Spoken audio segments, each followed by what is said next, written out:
Hello there, good evening. Welcome to Starr today here on Starr 103.5 FM. It's the holiday edition.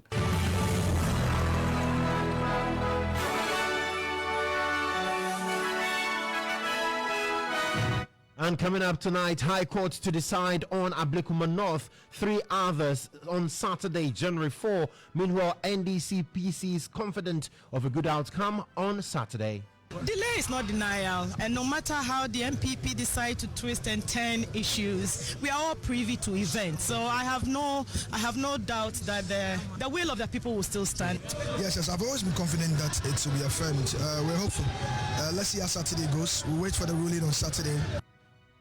Also in the bulletin this evening, political scientist and founding member of the NPP, Dr. Richard Amwakuba, kicks against proposal to make current majority leader Apeno Markin the minority leader in the upcoming 9th Parliament. We'll have a conversation with him on this development shortly. But still in the bulletin this evening, President-elect John Dramani Mahama, he is promising to correct wrongs of Akufo-Addo's government after his inauguration on January 7, 2025. There's the issue of the University of Ghana Medical Center. It was Professor Mensah's vision, and it was built with the intent that the University of Ghana will set up the management subsidiary.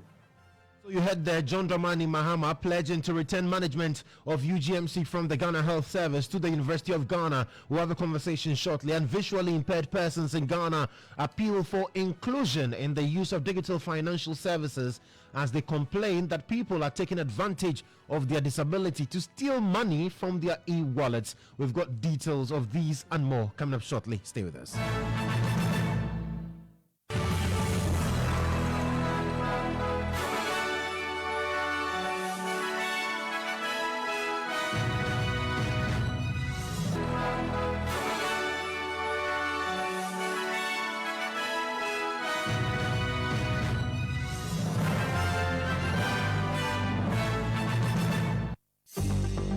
Starr News is coming to you live on Ultimate 106.9 FM in Kumasi, Empire 102.7 FM in Takrady, Cool 103.5 FM in Ho, Rage and Might FM in Tamale, Somali FM in Wa, My Star Radio in the USA. Also live on Facebook on Starr 103.5 FM and on starfm.com.gh around the world. This is Starr 103.5 FM. Grateful for your company this evening. Welcome aboard Ghana's most comprehensive news analysis program, Starr Today, here on Starr 103.5 FM. Simply the best. It's the 1st of January 2025, and that makes this the first edition of Starr Today in the year 2025. I am Joshua Kodjo Mensah. Let's get into the details of the stories now.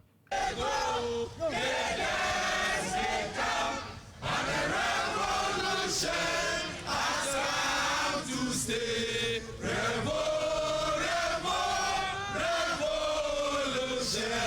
has a long way to go, but it's time to stay. So you heard the chants from NDC supporters and sympathizers who thronged the Accra High Court today in support of 4 parliamentary candidates whose declaration as PC elects in the 2024 general elections is in contention. Now, the High Court in Accra has adjourned to Saturday, January 4, 2025, to deliver a ruling on 4 applications seeking to compel the Electoral Commission to collate and declare results in some 4 constituencies. Now, this was after the parties had made their respective submissions before the court, presided over by Justice Forsen Ba Ejapong. Now, the affected constituencies are Ablekuma North, Okaikwe Central, Tema Central, and Techiman South. My colleague Mutala Inusa, he was in court all day, and he has joined me in studio with details of how it all panned out for the court to say, you know what, let's adjourn to the 4th of January. Mutala, talk to me. Yes. Really, it was a long day in court today. Absolutely. It was actually a marathon sitting today, if you ask me. So not many were hoping for a very long sitting today. But of course, if you knew how the processes were filed and what was at stake, you will not be thinking that the court will sit for that long. First of all, the first thing that happened, notice that when we were going to the court, one thing was on our mind was a ruling, a determination on the preliminary legal objection that was raised yesterday by lawyers of the NDC side, Urabna Obeng Baba Sadiq for Okaikwe Central. Rabna Obin is for Abdulmanov. Yes. Ibi Bright, Tema Central. Then, of course, Christopher Bayre, also for Techiman South. Now, this morning, the court started the whole thing by making a determination as to whether or not the objection raised has any substance. What the court said was that for somebody to come to court with an application, application seeking for a judicial review in the nature of mandamus, then of course the person must have a cause. And one of the things that have to be looked at is that if you look at the PNDC law 284 and the kind of mode that they prescribe, says that within 21 days after an election, if the results are not gazetted in or published in the Gazette, then a party who is not convinced or satisfied with certain processes can initiate an action, and that action should not only be an election petition. So the person can come to court in a nature, but to court to seek judicial review. And so in the mind of the court, it was proper for the applicant, that is the MPP side, to come to court with a mandamus application. A mandamus application, somebody will be asking, what does it mean? What it really means is that the Electoral Commission is the only institution that is clothed with the power to organize an election, collate it, and declare a result. So what the applicant are seeking by that mandamus application is that the EC by law is mandated to do A, B, C, D, the things that I have mentioned. Compel them to go and do it. So that is the nature of the application before the court. So all they are seeking is for the court to command the EC to go and perform their public function. And so the court said on the basis of that, it is proper. The application before it is competent. The court jurisdiction has been properly invoked. And so the application ought to be heard. So the objection was overruled. Then the way was set for the parties to now move and make submission. And first, it was Tema Central, Charles Forson, and Ibi Bright. So Charles Forson was the applicant here, and his point was that per his application, the EC should be compelled to go and collate not some, but all the election results from all the polling stations in the constituency, the Tema Central constituency, and declare who the winner is. That is all he's asking. So he's asking for a total recollation. Total recollation and a declaration of who the winner is, not some. Go and collate all of them and then give us the winner. So that was what he was asking the court. Then lawyers of the EB Bright representing the NDC also came in and said, look, what are you saying? We have come here. We have, in fact, there was a video of that declaration that they have all mentioned. Came to the fore, and it was played in open court. But the NPP side argument was that if you look at the declaration that was made, the person who even did the declaration was not the returning officer. So it cannot be a proper election, and so for that reason, there should be a proper collation and all that. One of the things that the NDC side also mentioned was that, look, if you are saying that we have all, and the video that they played was to place emphasis on the person making the declaration that I declare E.B. Bright as the winner of this election. And their point was that once a declaration has been made, if you are not satisfied with the outcome, file an election petition and challenge the results. It is not you coming to the court to say that you are filing a mandamus application for the EC to be compared to go and redo what has already been done. So the election in the Tema Central Constitution is complete.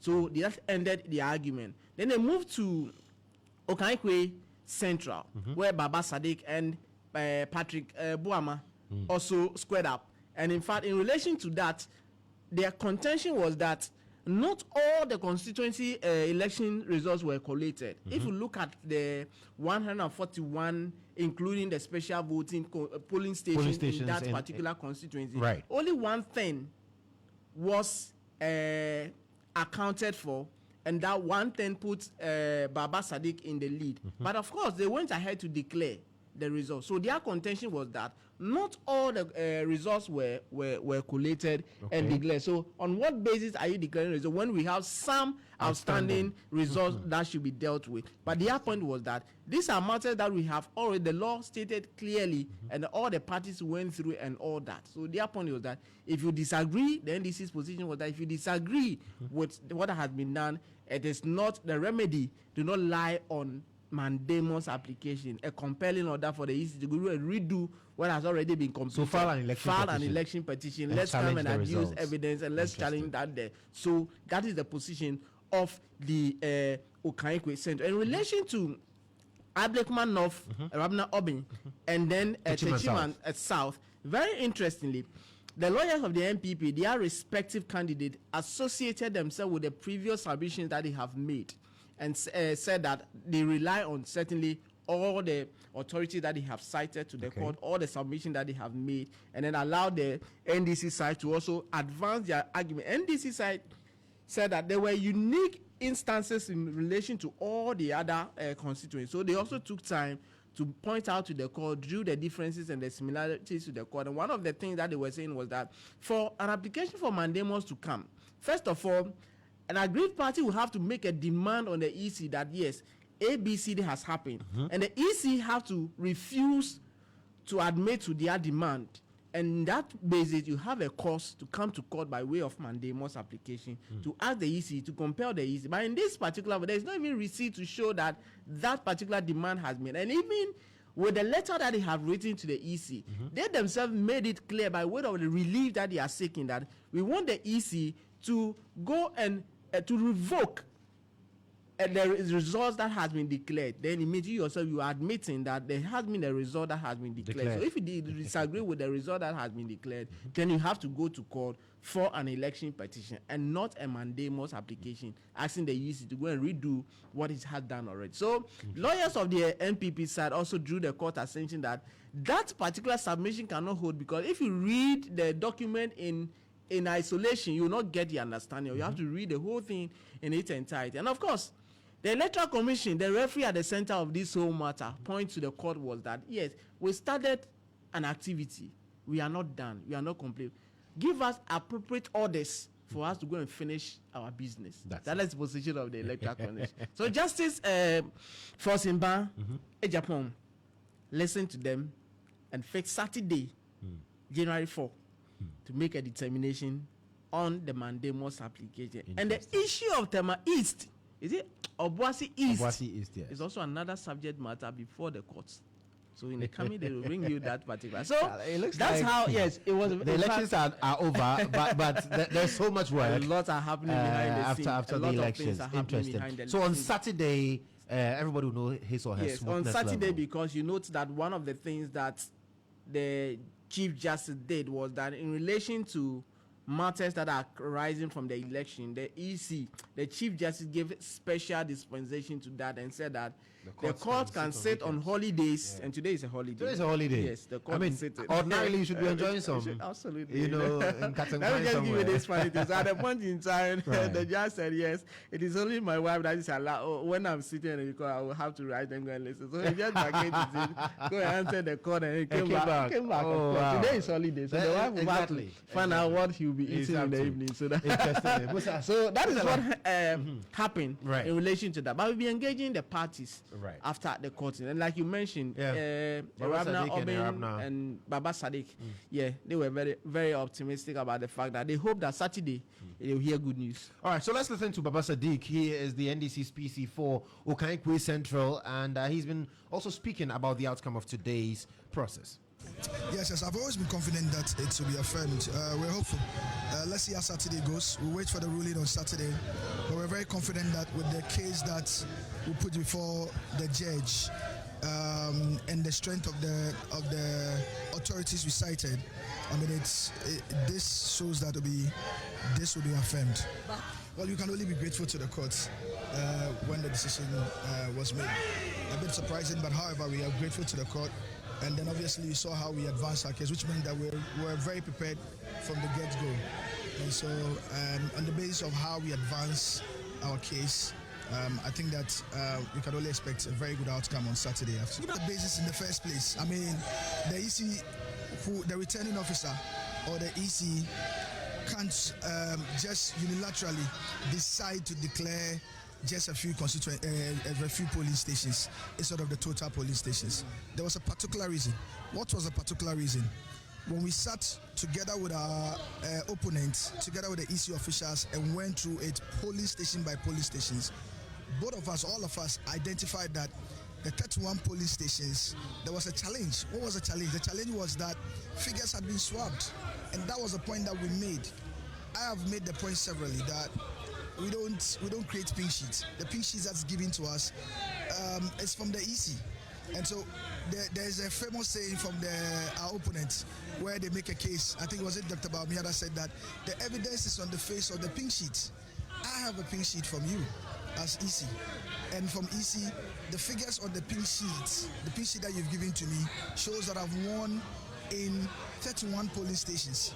And if these 31 police stations is added to the 110, it puts me ahead and I beat my opponent to 2,352. However, during the collation, you find out that the figures that is coming from the collation are different. So this is what we pointed out.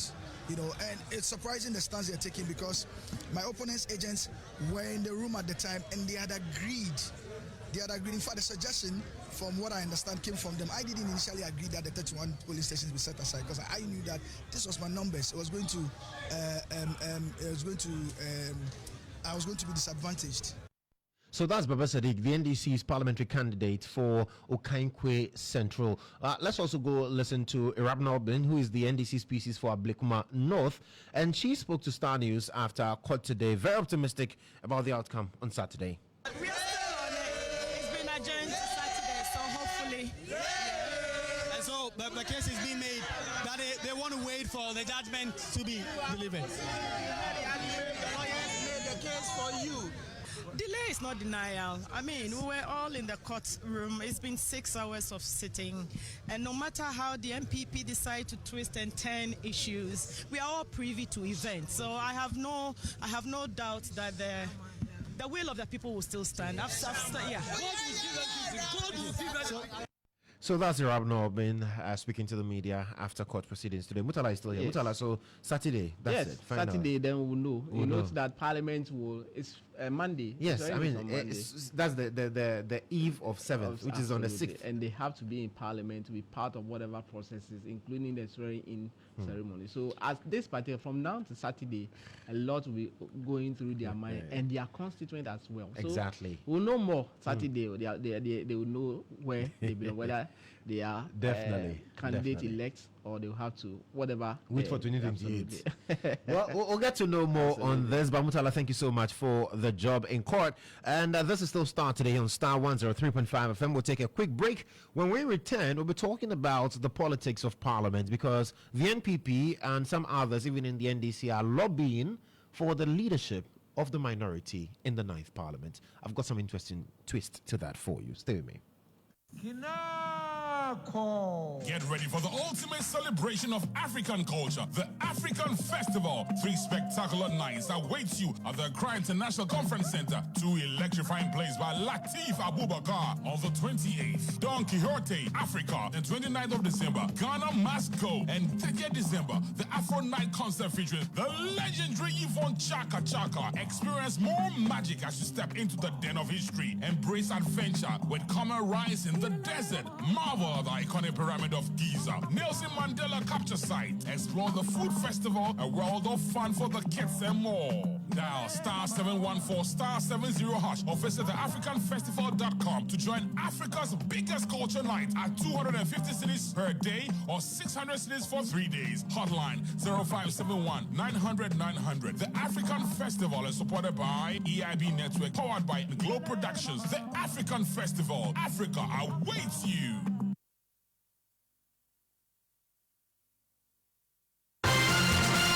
Today, first, fast, and credible.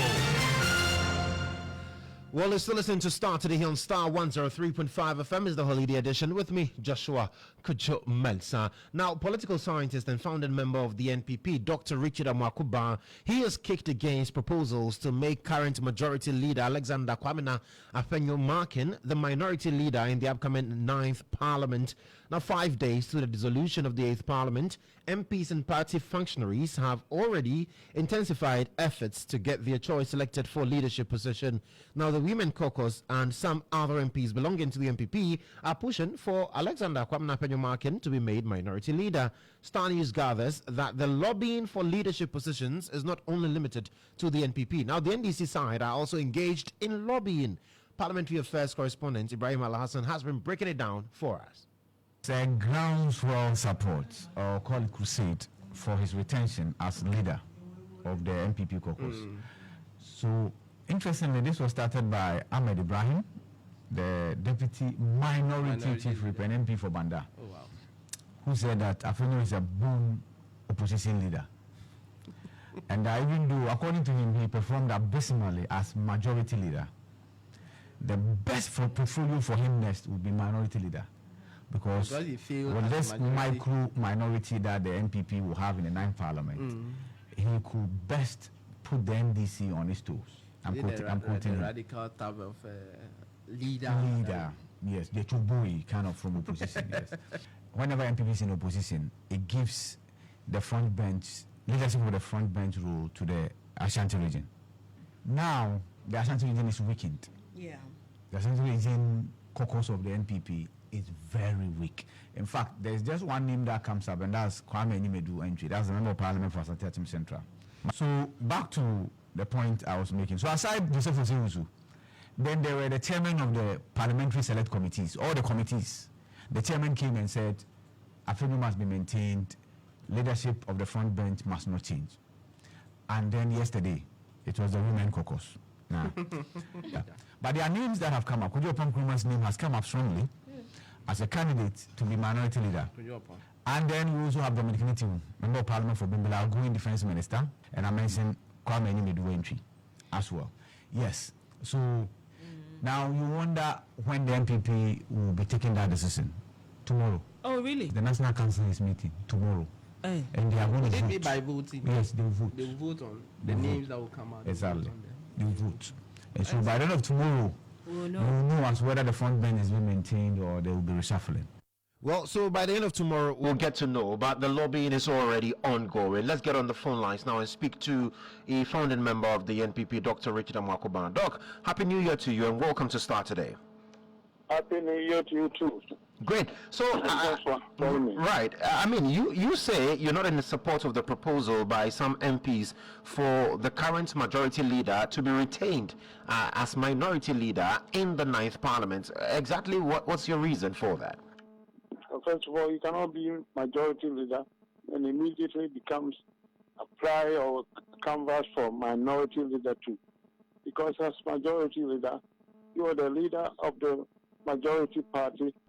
All administrative issues or party organizations, you are in it. And if you sit there for your party to be decimated this way, you don't get to lead a party again. That's how it works. Very simple. Somebody else will take over. Because you are not the only person. You are in charge.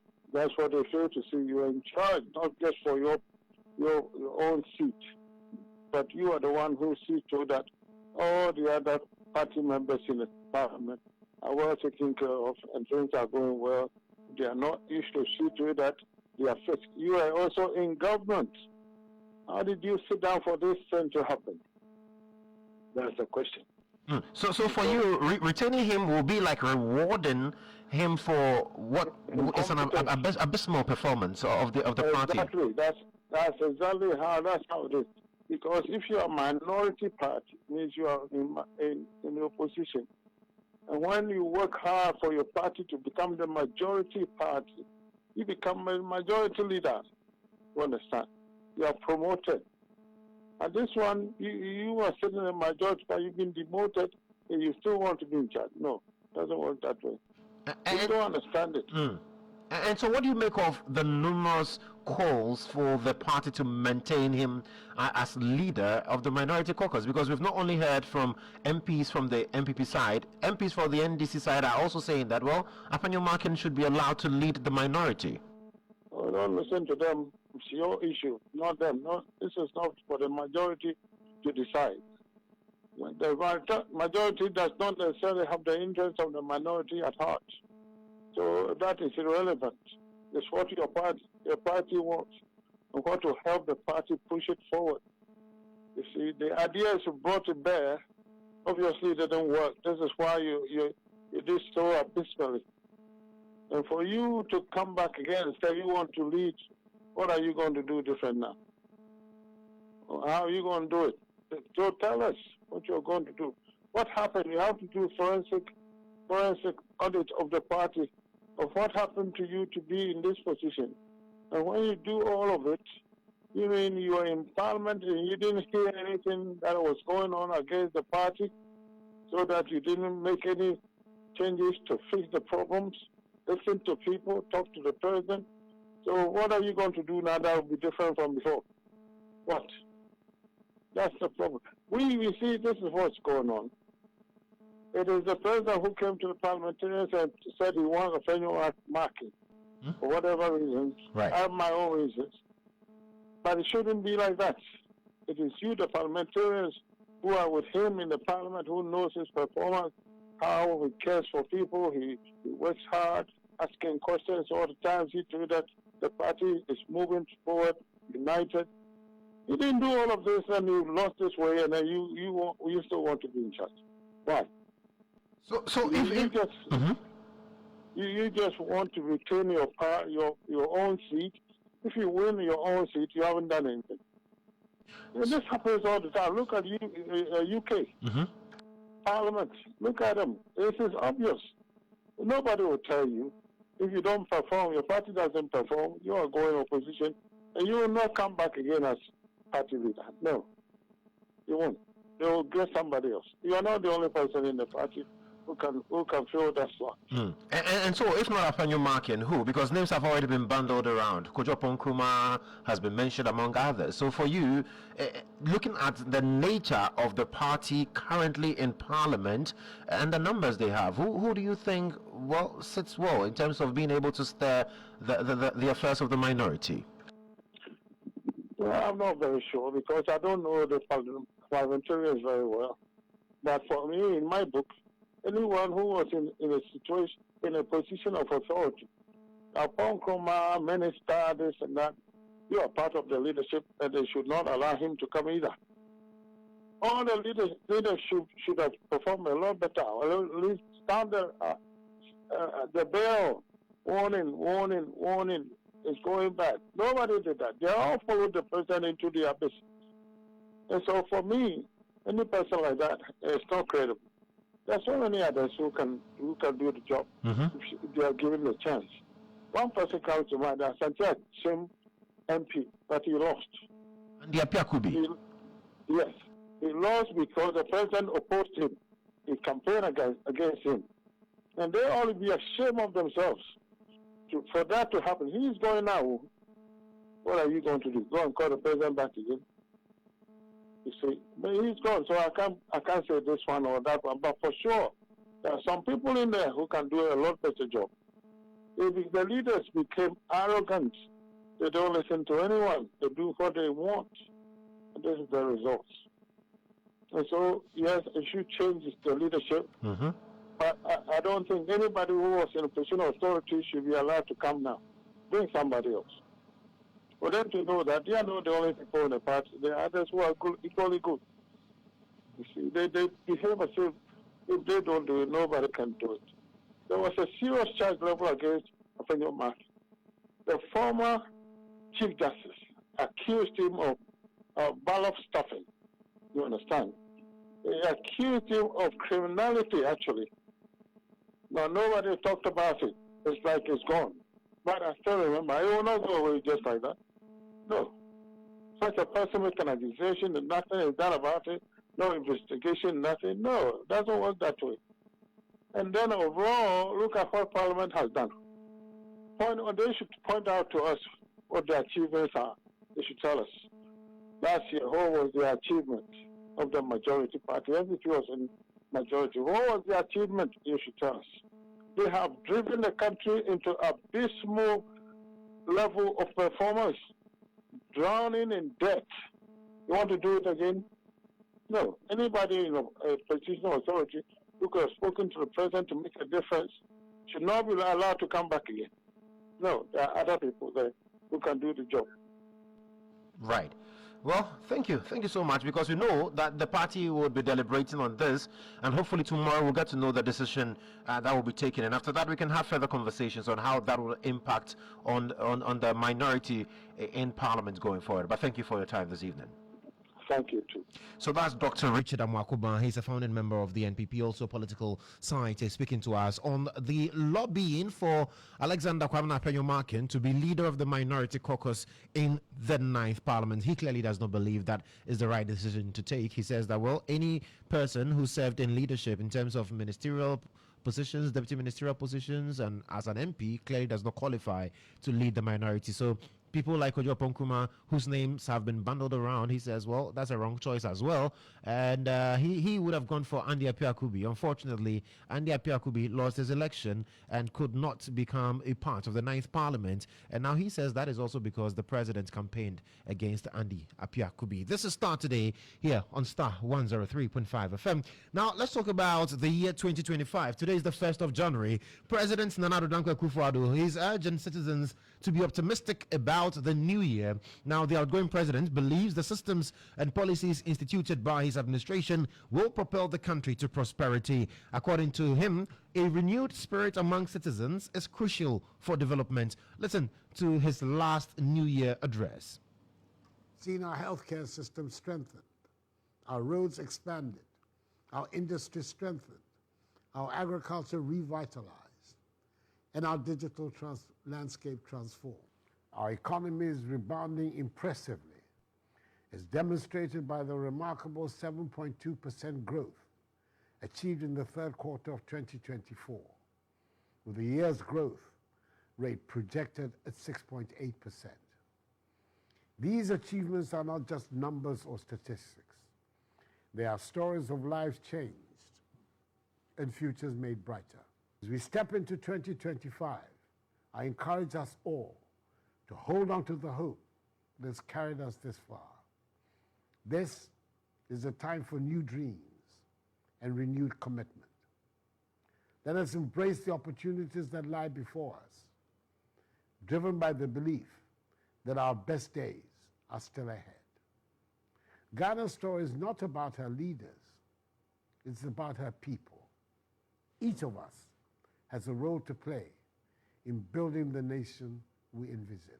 You heard His Excellency Nana Addo Dankwa Akufo-Addo, President of the Republic of Ghana. Now, President-elect John Dramani Mahama is also assuring Ghanaians of his commitment to restoring integrity and efficiency in governance. Now, delivering his New Year message for 2025, he promised to tackle corruption, curb excessive government expenditure, and correct the wrongs of the outgoing Akufo-Addo administration. John Mahama also outlined plans to reset Ghana's economy for growth and job creation, and promised a lean, efficient government that listens to the aspirations of every Ghanaian. He, however, also noted that he would need a lot of discernment to be able to steer the affairs of the nation, especially in choosing who would be on his government. Listen to John Dramani Mahama. Ahead of me, no man has yet invented a machine that can see into the minds of human beings or into their hearts. And yet, you have to choose a team to work with you. I pray that God gives us the sense of discernment so that we can choose a team that will work for this country. We need to be selfless so that we can gain back the trust of our young people that democracy indeed works. It's going to be 32 years from the day when, in 1993, we gathered at the Independence Square and started the Fourth Republic. The Fourth Republic has been the most enduring republic in the history of Ghana because it has lasted the longest, 32 long years. And we're going to go there again on 7th January. And yet, many of our young people believe that the country is not working for them. It's not opening opportunities for them. And so that day we all go to the Independence Square. While I might be at the center of attention, lifting that sword and sitting on that chair, it is all of us who are going to lift that sword and sit on that chair and pray that our country, Ghana, becomes great and strong. So you heard President-elect John Dramani Mahama. Well, he also met with the leadership of the University of Ghana, and he also pledged to return the management of the facility, the University of Ghana Medical Center, from the Ghana Health Service to the management of the University of Ghana. Listen. Of the University of Ghana Medical Center. There's the issue of the University of Ghana Medical Center. It was Professor Mensah's vision, and it was built with the intent that the University of Ghana will set up the management subsidiary to run that hospital. Unfortunately, we left office and a new government came, and currently is being run by the Ghana Health Service. The Ghana Health Service already has so many hospitals under its wing, it cannot manage properly. And I think that is not the way to go. This was a very big investment. We're going to have the situation where it will run soon, the equipment will break down, and they'll say there's no money to repair the equipment and all that. So I am anxious to come back to the original vision where the University of Ghana would manage that hospital, set up a special purpose vehicle to manage that hospital properly and make sure that it's kept at the stage that we have, the standard that we have set for it. So currently my understanding is that just 40% of the hospital is in operation. And how do we scale up to 100% so that we have people coming from outside neighboring countries to come and have procedures here and seek medical treatment here. So that's President-elect John Dramani Mahama. Now, running mate of the Convention's People's Party, Wayo Ganamenti, has expressed strong reservations about the National Democratic Congress continuous celebration of 31st December, despite the current democratic dispensation. Now, he's questioned the relevance of commemorating such a day, especially considering its historical context and the need for national unity. He's joined us on phone for a conversation on this subject. Wayo, thank you so much and Happy New Year to you. Thank you very much, my brother, and Happy New Year to your cherished listeners as well as your workers. Fantastic. So, I mean, really, 31st night has been a tradition, 31st December rather, has been a tradition of the NDC. Now, you seem to have a challenge with the continuous commemoration. What really is your challenge? I think the challenge is in the historical context, as you have told your listeners and Ghanaians. And yesterday, when we witnessed the celebration as well, it also placed in the historical context. The chairman, Mr. Johnson Atenik-Petia, was expressed that it is a second revolution. So more or less, he's taking our mind back to the revolution that came on the back of a coup d'etat that clandestinely removed a constitutionally elected president, Dr. Hilal Liman, whose PMP was an incomplete government. So at the end of the day, if Dr. Liman was not toppled, where would our political historical lineage be? CPP or the Nkrumahs will be in government today. If Ghanaians are listening to me, that is how far the Nkrumahs were taken out of the governance of today. So it is very important this history is looked at. Then the General Secretary also now says that we should forget about everything now. We should as a country come together and we should all celebrate it and see it as a national event, not for only NDC but for all of us. And that is where the problem begins. We've accused the NPP for trying to alter Ghana's history. Now the NDC comes, because of a landslide victory in one election, they are beginning to throw in some narratives that will look like changing the history of this country. And this narrative is being pushed to our Generation Z. That is where the problem is. Our young people, the youth of this country, the Generation Z, my brother, you and I know, don't have the gravitas to waste time to do the research. They take some of these narratives and they run with it. So we will not accept a compromise for a coup that is not common compromise in this country, home and abroad.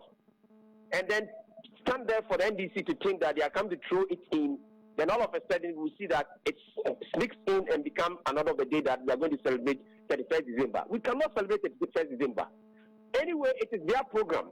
If they want to keep holding on to it, I, for one, do not have a problem. As a former running mate of the CPP, as a former vice president candidate of the CPP, and as a true Nkrumahs, we will allow the NDC if they want to celebrate it, but they can do that on their own accord, a very low profile. That's fine. It's their, but bringing it on the national frontiers my brother, I beg, we will not allow it. And what would low profile look like? Because as it stands now, it currently appears that the party celebrates it on its own, and people will say the party wants to remember its roots. And so, what was the challenge there? What's the problem with that?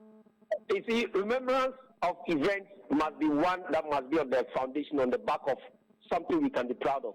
Remembering the birth of the NDC itself. So the PNDC, Provincial National Defense Council, they took away the P, and now the NDC, the National Defense Council, become National Democratic Congress.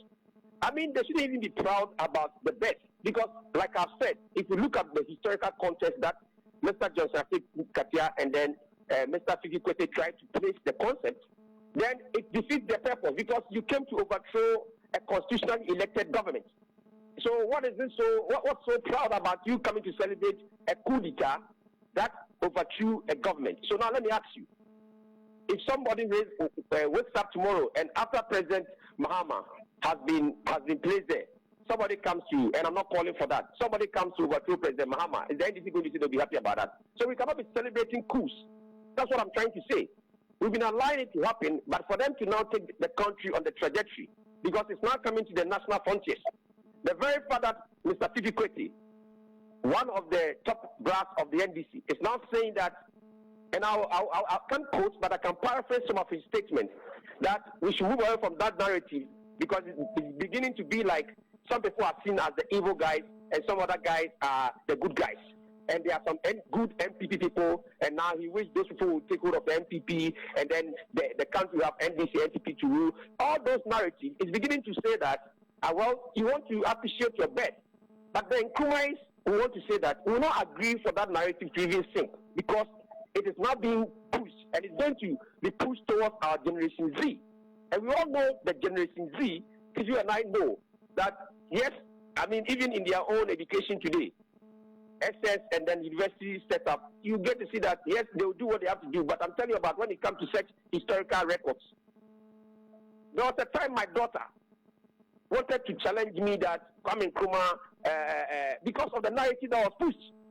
My daughter was able to try to challenge me that, well, Kwame Nkrumah, the importance, and you could see clearly that this young person, this generation is just going to take what they've been taught, and they want to challenge you that, well, I was not, so the essence that I was not born in Kwame Nkrumah's days. Okay, Daddy, people like you and the old ones, well, you saw Kwame Nkrumah and you knew what he has done, but it is, and that is what the danger is about for a general secretary to have a landslide victory, knowing that the majority of those who voted for the NDC is a lot of the Generation Z, and beginning to throw the narrative that let's begin to see 33rd December as a national thing.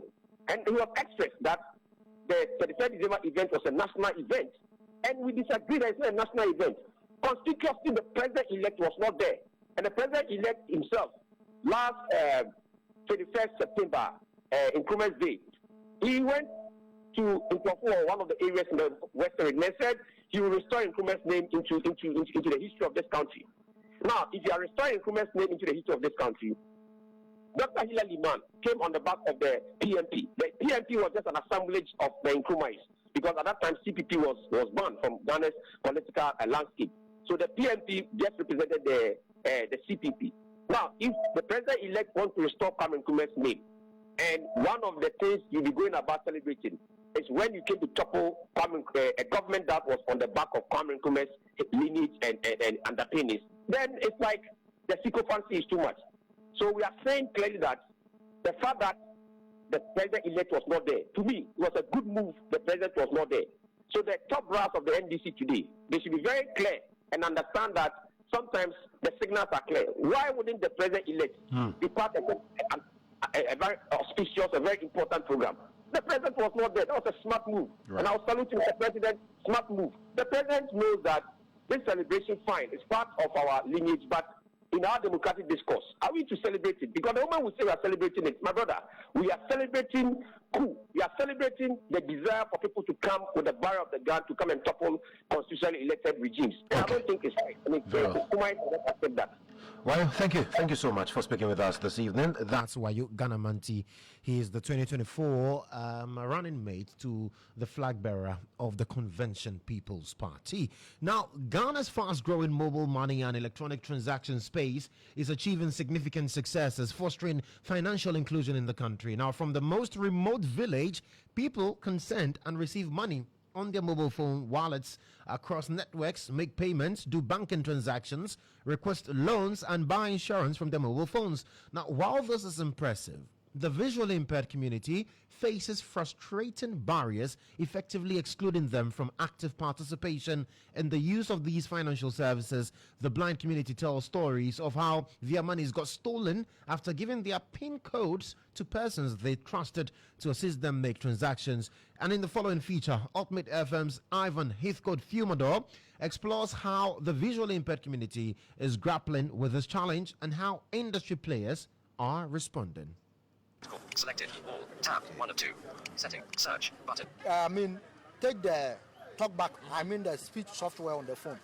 Charles Ofori-Beidou, a basic school teacher who is visually impaired, uses an accessibility software which allows him use his phone for virtually everything with the help of voice prompts and screen readers. We will listen to what the speech software will tell us before we proceed to the next stage. And even ours is double tabbing. He is best adapted to the use of the USSD codes for doing financial transactions on his phone, such as sending and receiving of money, and making bill payments from his mobile money wallet. USSD code running. Menu. 1. Transfer money. Follow pay and pay bill. Double tap and hold to long press. Charles, however, complains the system demands many layers of verification with very little time. He barely gets to the middle of transactions till the system times him out. My mother was seriously looking for money. Yes, and I was at work. I tried these things about 7 times. It was not going through. So I have to call a national service personnel. I gave my code to him to do it, which is not right. Let's try a process right now. Okay. Transfer money. 1. Momo user. 2. Non-Momo user. Enter mobile number. Edit So box. 024. Show in English. 0. 0. Sticker keyboard. 3. 2. 60. Mountain GH message. Listen. Connection problem or invalid MMI code. Means it has timed you out. Yes. You see, dialing the number. I did not even go to where I should enter a reference and all that. Just dialing the number. And it is Mountain GH. Connection problem or invalid MMI code. You see, it is gone out. This frustration is shared by Mark Akugeri, a blind reporter who works with a local radio station in the Upper East region of Ghana. Mark has adapted by switching his financial transactions from a smartphone to a GSM phone, which provides some physical keys he can quickly navigate to buy himself some time. His process will, however, only take a very sharp brain to accomplish. Mark virtually masters the entire transaction chain, commits it to memory, and virtually flies blind through the process, assuming to be putting in the right figures for each prompt. The silent one, I just have to dial star 170 hash. Then I send. Then when I get a sound that indicates that it has gone through, then I go to press 1. Then it will vibrate. I press 1 again. Then when I get the signal, then I enter the person's number that I want to send the money to. Then I get a signal, I send the number again. I get a signal, then I send in the amount of money that I want to send to the person. Then I get a signal, then I go for a reference. Then I send, if I get a signal, then I enter my Momo PIN. That's what I do. But how many persons would be so smart to grasp all these things into their head? Oh, it's about learning and determination. Through mobile money interoperability, enabled by the Ghana Interbank Payment System Settlement Platform, Ghana has built one of the most interoperable payment systems in Africa. Users can instantly transfer money across mobile money wallets of different mobile network operators and make transfers between mobile money wallets and bank accounts. These systems come in handy for persons like Peter Nomakodie, who is also visually impaired. A programs manager for the Ghana Federation for Disability Organizations, Peter uses a screen reader on his smartphone to make financial transactions across different mobile money wallets and bank accounts. There's a lot of options that if I want to send to bank instantly or I want to transfer to my different bank or any mobile transfer. He has tried both the app-based transactions and the use of the USSD code, and has a good feel of the enablers and challenges on both platforms. When I use the mobile codes, most often when you are doing transaction and I'm not fast, especially when I want to type that of the reference, it timed me out. But when it comes to some apps with my bank, that one is very much accessible. I only need to log in to the app. There's a lot of options that if I want to send to bank instantly, or I want to transfer to my different bank or any other option. Then there's also mobile transfer. It's very accessible because it gives me the time to write the amount, to write the reference, and it describes everything I want to type. Another bank platform I have, it has a challenge. It's not accessible because it doesn't give you the icon to click. You see maybe transfer money, but when you click on it, it doesn't go unless I turn off my screen reader, which I think that it doesn't give privacy enough. While Peter Anomakodie is able to sort himself out with a digital platform of only one of the two banks he transacts with, he's constantly unsettled whenever there is a system upgrade which throws accessibility systems out of gear. But the unfortunate thing is that sometimes these apps may be very accessible. Then when they do updates, they spoil everything for you. It becomes worse. I basically train people with visual impairments to use these assistive devices. Abdullah Ishaq Nyama is an instructor specialized in assistive digital technologies for the blind and persons with low vision. From his technical viewpoint, a majority of the digital instant payment systems available were not designed with assistive technologies for the blind and visually impaired in mind. With the USSD, most people are not able to meet the timeout session for the mobile money service, whether for the bank or the mobile network, because it's not all of them who are very quick on the keys to quickly input the required command. And another challenge that we have also realized is that the applications which are designed for the banks and these financial institutions and our mobile networks have a lot of images which our screen readers may not be able to read over them. So sometimes it deters most of the visually impaired people from using that particular app. These interoperable systems that ride on unique identification numbers and security codes to offer society-wide instant payment solutions come under the global umbrella concept of digital public infrastructure. But while the DPI approach emphasizes security and equity, the visually impaired community continues to suffer when they have no option than give out their PIN codes to third parties to help them make financial transactions. It has been happening. People share their codes with others and they transfer some onto their phones. It has been happening to persons with visual impairment. And when they finish, they delete the message so that you will not even know that something of that sort has taken place. I gave it to somebody to go and make a cash out for me. And I realized that the amount of money that I had in my accounts was not the same that I expected. So when I confronted him, he said, that he added something small for himself. I said, no, he shouldn't do that next time. Mobile money services in Ghana are largely driven by telecoms companies who drive these instant payment systems. By the first half of the year 2024, they commanded a total subscriber base of 69.3 million registered mobile money wallets and a float of some 22.6 billion cedis on the back of some 644 million transactions.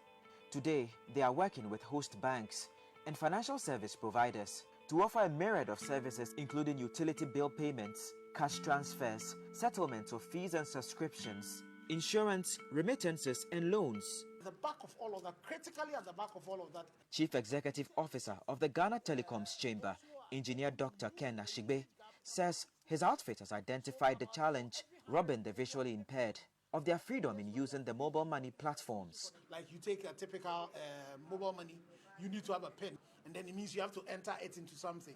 It means when a thing pops up, you should be able to read it. And so if you are visually impaired, you will struggle with that.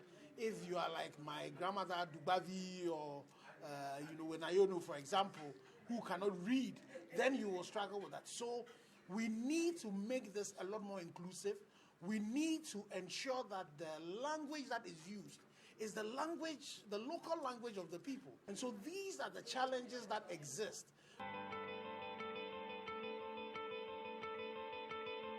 Africanenda is a not-for-profit organization which aims to accelerate financial inclusion in Africa by expanding instant and inclusive payment systems, removing barriers to digital payments, and mobilizing the African financial ecosystem. Now, there's a third level of inclusivity. We call it mature inclusivity. The State of Inclusive Instant Payment Systems report, launched by the Africanenda Foundation, emphasizes the need to make instant digital payments more available and accessible in Africa through the development of inclusive instant payment infrastructure. Its Deputy CEO, Mensah, proposes that digital payment platforms adapt simplified and creative means of serving the visually impaired and illiterate population. I think technology has provided an opportunity for us to also overcome a lot of the access barriers. I have seen that when we use, for instance, applications or vocal cues, so interactive servers, IVRs, that can mimic the journey for a transaction. So it's oral. Instead of you having to read the instruction or using a meeting, you can call in a line that would tell you which steps you need to do and which information you need to provide to do a transaction. That is one way to provide an infrastructure that's accessible and that can also be useful for others. Another piece of that making it accessible is biometric. And I've seen that used, for instance, in the case of Asia, where it has enabled inclusion everywhere you go. You don't have to type in your information, but we can identify you by your biometric and know that it's you. And then with that, you can enable a transaction. I think there's a lot that we can learn across the world on how we make the system inclusive for all of us, with disability, without disability, so we are able to use this. And that's one of the objectives for us as a mission.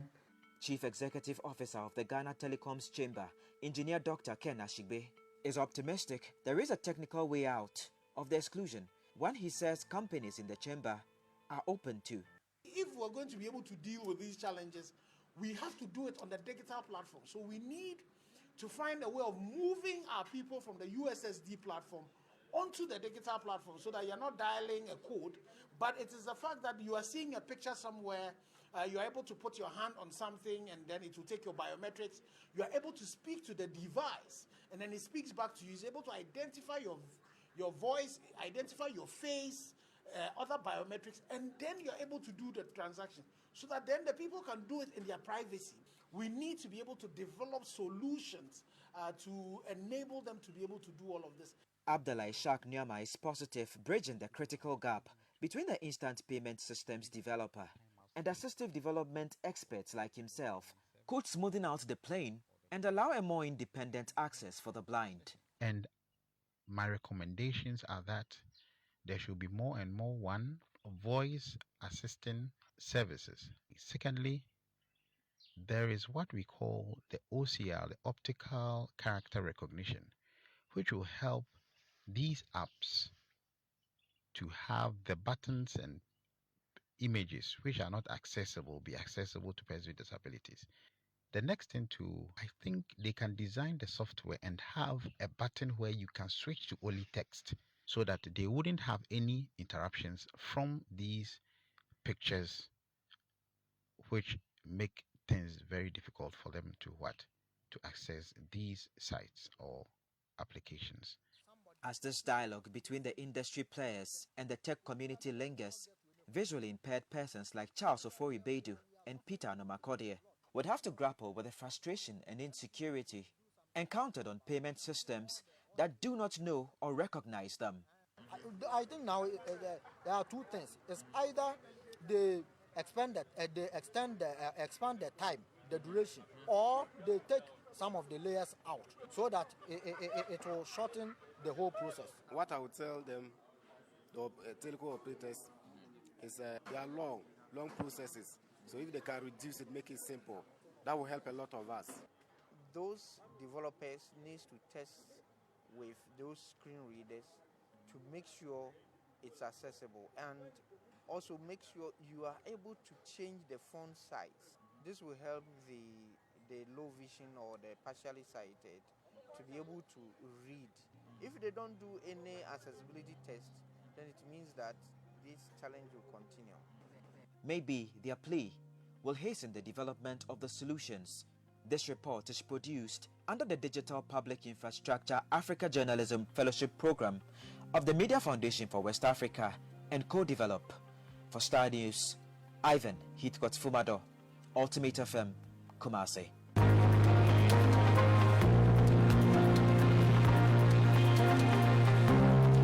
And so Ivan Heathcote Fumador with that documentary there. And then start today here on the 1st of January 2025 on Star 103.5 FM, simply the best. I am Joshua Kodjo Mensah. Many thanks to the production team from the Komla Duma newsroom, headed by Emmanuel Bikpo and Natasha, also helping with production. And also to the guys at the back, Ima and Joey, making sure that we're live on Facebook for you to be a part of the conversation. We're back tomorrow with more. Do stick and stay with us and have a wonderful new year.